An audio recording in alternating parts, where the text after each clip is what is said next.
Tomato ಹಪ್ಪಳ ತೋರಿಸ್ತೀನಿ. ಈಗ ಒಂದು 8 ಟೊಮೆಟೊ ತೊಗೊಂಡು ಮಿಕ್ಸಿಗೆ ಪ್ಯೂರಿ ಮಾಡಿಕೊಂಡು ಇಟ್ಕೊಂಡಿದ್ದೀನಿ. ಈಗ 1 ಲೋಟ ಸಬ್ಬಕ್ಕಿ, 1 ಆಲೂಗಡ್ಡೆ, ಸಬ್ಬಕ್ಕಿನ 1 ಅವರ್ ನೆನೆಸಿ ಆಮೇಲೆ ಆಲೂಗಡ್ಡೆನೂ ಸಬ್ಬಕ್ಕಿನೂ ಮಿಕ್ಸಿ ಮಾಡಿಟ್ಕೊಂಡಿದ್ದೀನಿ. ಒಂದು ಪಾತ್ರೆಯಲ್ಲಿ 8 ಲೋಟ ನೀರು ಹಾಕಿಟ್ಕೊಂಡಿದ್ದೀನಿ. ಈ ನೀರಿಗೆ ಉಪ್ಪು, ಸ್ವಲ್ಪ ಸೋಡಾ ಹಾಕ್ಬಿಟ್ಟು ಸ್ವಲ್ಪ ಅಕ್ಕಿ ಇಟ್ಟು ಆಮೇಲೆ ಈಗ ಟೊಮೆಟೊ ಏನು ಮಾಡ್ಕೊಂಡಿದ್ದೀವಿ ಪ್ಯೂರಿ, ಇದು ಸಬ್ಬಕ್ಕಿ ಆಲೂಗಡ್ಡೆ ಮಿಕ್ಸಿ ಮಾಡ್ಕೊಂಡಿರೋದು ಹಾಕಿಬಿಟ್ಟು ಚೆನ್ನಾಗಿ ತೊಳಸ್ಬೇಕು. ತೋರಿಸ್ತೀನಿ.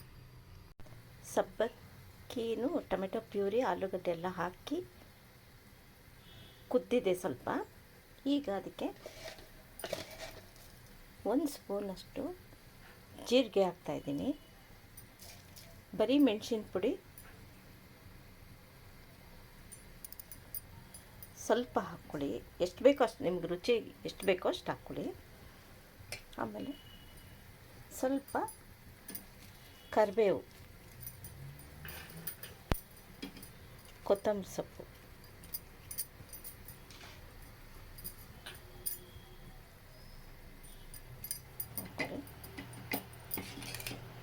ಒಂದು ಕಪ್ಪಷ್ಟು ಅಕ್ಕಿ ಹಿಟ್ಟನ್ನ ಈ ಥರ ನೀರು ಹಾಕಿ ಕಲಿಸ್ಕೊಂಡಿದ್ದೀನಿ. ಈಗ ಅದಕ್ಕೆ ಹಾಕಿ ಕಲಿಸ್ಕೊಂಡಿದ್ದೀನಿ, ಸ್ವಲ್ಪ ಗಟ್ಟಿ ಬರುತ್ತೆ. ಈ ಟೊಮೆಟೊ ಪ್ಯೂರಿ ಮಾಡಿರೋ ಪಾತ್ರೆಗೆ ಅಕ್ಕಿ ಹಿಟ್ಟು ಹಾಕಿ ಸ್ವಲ್ಪ ನೀರು ಹಾಕಿ ಕಲಿಸ್ಕೊಂಡಿದ್ದೀನಿ. ಈಗ ಇದನ್ನು ಇದಕ್ಕೆ ಹಾಕ್ತಾಯಿದ್ದೀನಿ.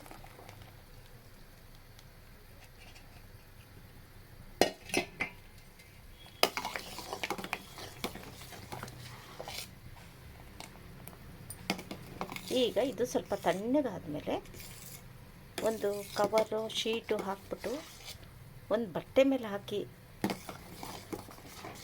ಮಾಡಿ ಒಣಗಿಸಿದ್ರು ಆಯಿತು. ನೀವು ವರ್ಷ ಪೂರ್ತಿ ಹಪ್ಪಳ ಸ್ಟೋರ್ ಮಾಡ್ಕೋಬೋದು.